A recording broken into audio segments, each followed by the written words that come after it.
The Bible says that we should have faith like a child. Would you be able to explain the concept of faith so that a child could understand it?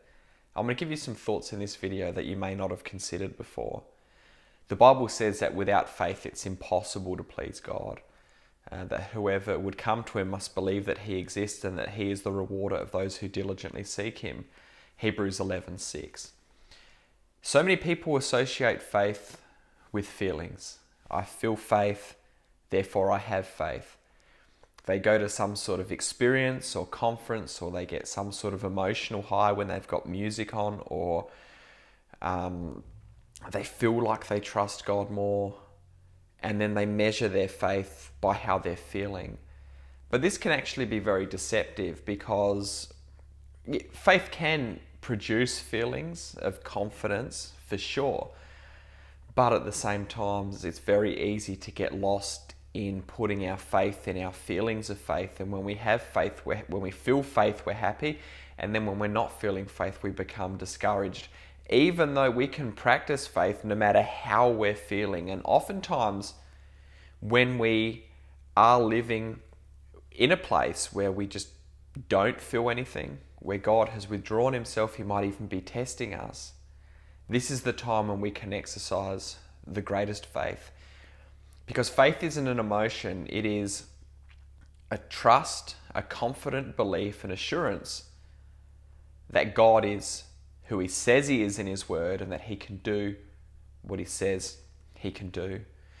It's as simple as that. And you could be feeling down, you could be feeling discouraged, you could be feeling like you're even spiritually dry, and you can still be walking in faith, because you can still be living in obedience to what God has said in his word, even when everything around you just seems to be a mess and it just seems like you're not feeling anything at all.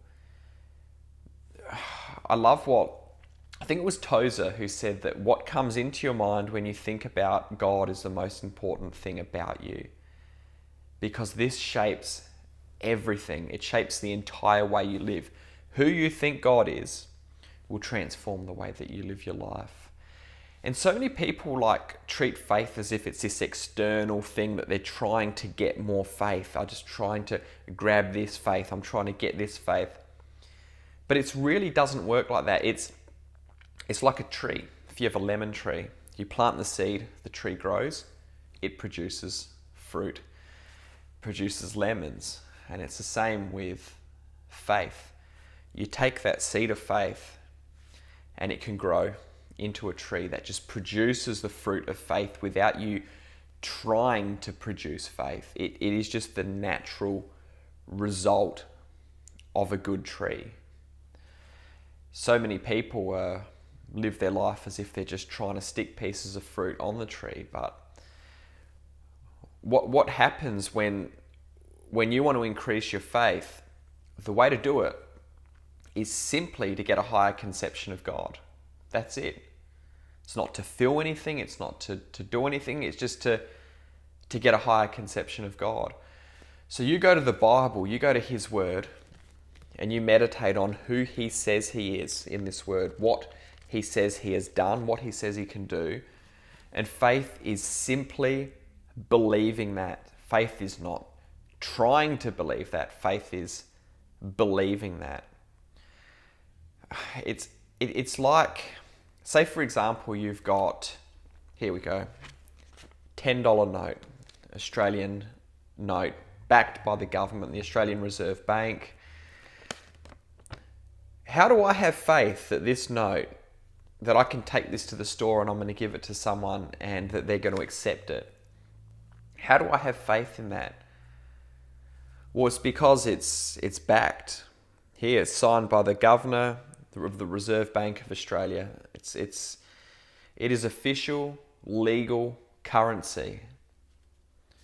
And the reason that I can have faith in this is because of who has backed it, who has promised that I can exchange this for $10 worth of goods. I don't get faith in this by sitting here going, oh, I need to feel more faith in this $10 note. I need to feel more faith that someone's going to accept it. I need to feel more faith that I'm going to go to the store and someone's going to accept it.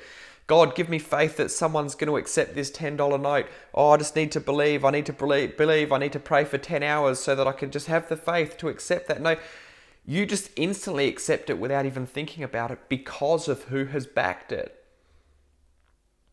And it's the same with God and his promises. We don't just sit there going, oh, I'm stressing, I'm straining. God, help me. I need to believe this. I need to this and this and that. We can come before God and pray, and our faith can grow. Absolutely. Jesus says if you had faith as a mustard seed, you can say to this mountain, be uprooted and cast in, this tree be uprooted and cast into the sea, and it would obey you. Luke 17, I think, around 5 to 6. And with God, it's just a matter of you see him clearly. When you simply see him as he is, as he's revealed himself to be, faith flows from that naturally because you trust that he is who he says he is and he can do what he says he can do.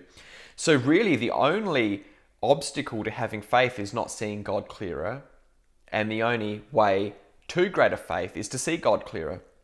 And the way that we do this is that we do come into his word, and there's a battle between the flesh and the spirit raging, and we need to come before God, get before his word, meditate on what he says, and allow it to sink deep into us, into our minds, and then into our hearts. And then when we see God as he is, everything will flow naturally from that. If you actually believe that God is who he says he is, you're going to have faith without even trying.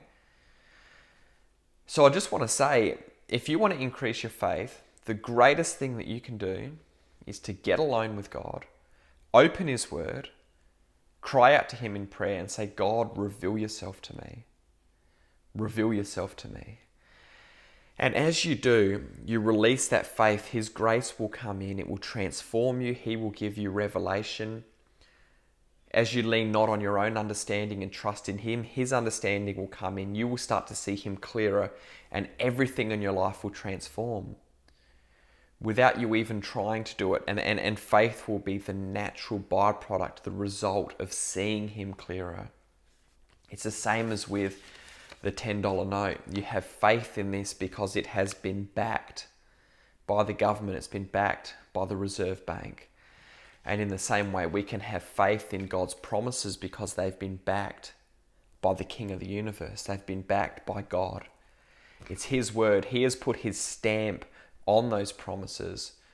And we believe them not because they're easy to believe or anything like that, but we believe them simply because he says it's true, and we see him as trustworthy. So stop wasting your time trying to create all of this faith, and we see in churches creating atmospheres and trying to make you feel this way, and I feel you, God, I feel faith, I feel this and that.